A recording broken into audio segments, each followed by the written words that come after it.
आगे बढ़ेंगे खबरों में। जो एक और बड़ी जानकारी, जल भराव से नुकसान पर बोले मंत्री श्याम सिंह राणा। उन्होंने कहा कि गोदाम पुराना है, दोबारा ऐसी घटना नहीं घटेगी।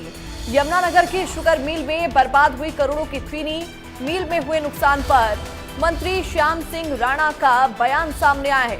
उन्होंने कहा कि मिल में नाला खुला होने के चलते पानी घुस गया। मिल में नाले का पानी आने से चीनी खराब हो गई।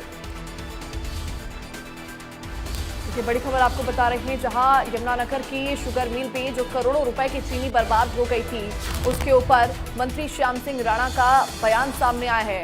उन्होंने कहा कि नाला खुले होने की वजह से मिल के अंदर पानी घुस गया, जिसकी वजह से करोड़ों रुपए की चीनी का नुकसान हुआ है। आपको बता दें, डीएपी खाद को लेकर बोले मंत्री श्याम सिंह राणा। प्रदेश में यूरिया खाद की कोई कमी नहीं है। कृषि मंत्री ने आगे कहा कि बिजली बिल में जो बढ़ोतरी हो रही है वो कई सालों के बाद की गई है और वो भी मामूली बढ़ोतरी है। इसके साथ ही जल भराव के नुकसान पर भी उन्होंने अपनी प्रतिक्रिया दी। प्रदेश के कृषि मंत्री श्याम सिंह राणा इस वक्त हमारे साथ मौजूद हैं। तमाम मुद्दों को लेकर बातचीत करेंगे। सर, जिस तरीके से मानसून की बारिश जो है वो लगातार हरियाणा में देखी जा सकती है, खासतौर पर आपका इलाका जो यमुनानगर है, वहाँ नदियाँ उफान पर है और खबर ये भी आई कि करोड़ों की चीनी जो है वो शुगर मिल में पड़ी थी, वहाँ पानी घुस गया, खराब हो गई।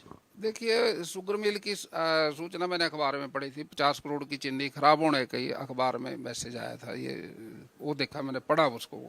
लेकिन जब मैंने बात की, उनको कहा भी इतना नुकसान नहीं है जितना अखबार में है। वो जो स्टैक लगे हैं गोडाउन में, वो निचले 3 कट्टों का जो लेवल है, 1 2 3, वहाँ तक पानी का डैमेज जो है वो 10 करोड़ की चीनी का तो है अनुमान। उसका बीमा है, कोई दिक्कत नहीं, वो तो कवर हो जाएगा। उसका प्राइवेट मिल है, वो किसी किसान का नहीं है, वो तो मिल का मैटर है। वो मिल का बीमा है उसकी चीनी का, वो उससे कवर हो जाएगा। ऐसी भी खबरें सामने आ रही है कि जो नदियों के जो आसपास खेत थे, वहां फसलें लगाई हुई थी, वो डूब गई। जानकारी ऐसी है सरकार के पास कोई? देखिए, अभी मेरे को जानकारी, अभी तो जीरी लगनी शुरू हुई है। कभी फसल का नुकसान होता है, पकी फसल का, उसका प्रधानमंत्री जी ने फसल बीमा योजना बना रखी है।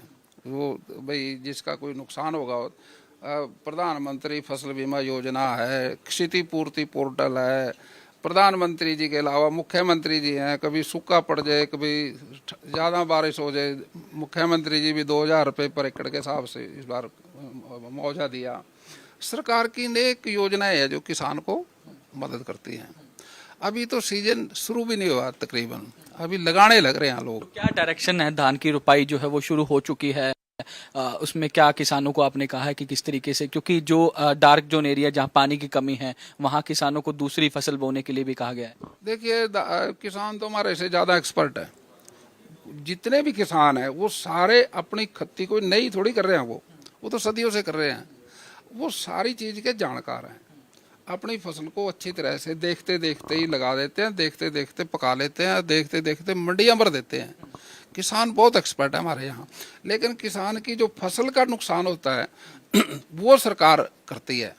अभी तो धान लगना शुरू हुआ, बारिश होगी तो धान लगेगा, अच्छी फसल लगेगी। अभी ये जुलाई है, जुलाई के बाद फिर अगस्त है, सितंबर है, अक्टूबर में जाके पकेगी। अभी तो स्टार्टिंग हुई है। पानी की जरूरत है और पानी परमात्मा ने दे दिया तो इससे अच्छी फसलें होंगी।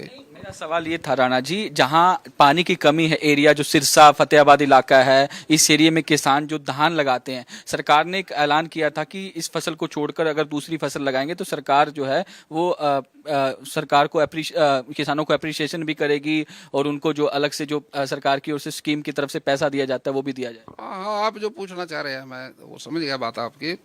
हम सीधी बुझाई करते हैं। पहले तो हम ट्रैक्टर से कद्दू करते थे खेत में, फिर सुहागा मारते थे, पानी को रोकते थे, लेप कर देते थे सारे खेत का, वो पानी नीचे ना जाए।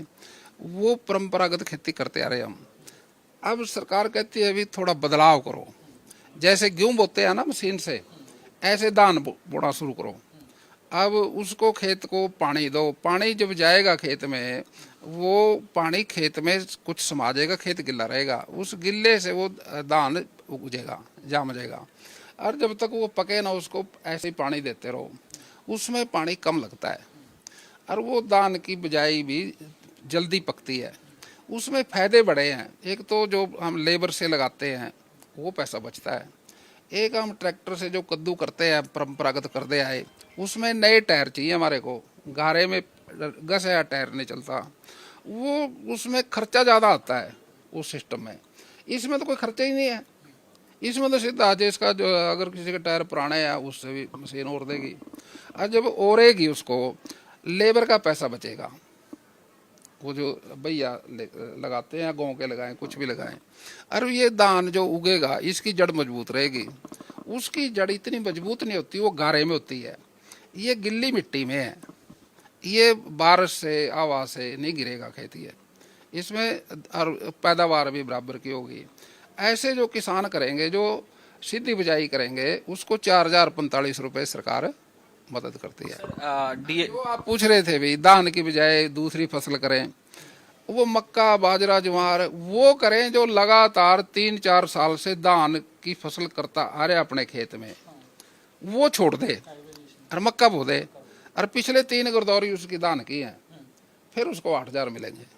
सर डीएपी खाद और यूरिया खाद की पूरी है, स्टॉक पूरा है? क्योंकि आप पिछले दिनों मिले भी थे। देखिए पिछले दिनों क्या हर रोज ट्रेन लग रही है हरियाणा में, डीएपी भी आ रहा है, यूरिया भी आ रहा है, सारी तरह से कोई दिक्कत नहीं है। सवाल उठा रहा है कि बिजली के दाम हरियाणा में बढ़ा दिए। देखिए दाम तो पिछली बार हर बार तो रेट तो बढ़ते हैं। अब देखिए एमएसपी भी है, किसान का भी रेट बढ़ता है, और चीज़ों के घी का, तेल का भी रेट बढ़ जाता है, साग सब्जियों के भी बढ़ते रहते हैं, तो प्रक्रिया है। अब बोर्ड है, वो बोर्ड ने बिजली देनी है लोगों को, उसकी अपनी व्यवस्था है, सरकार उसकी मदद भी करती है, लेकिन वो इंडिपेंडेंट है अपने तरीके से, बिल जो थोड़े बहुत बढ़ाता रहता है, उसकी अपनी व्यवस्था है, वो सरकार का उसमें कुछ नहीं है। शुक्रिया हमसे बातचीत करने के लिए। तो हरियाणा के कृषि मंत्री श्याम सिंह राणा थे, जिन्होंने तमाम सवालों के बेबाकी से जवाब दिए। वीडियो जर्नलिस्ट जतिन के साथ साहिल रुखाया, इंडिया न्यूज चंडीगढ़। वही कुरुक्षेत्र से बड़ी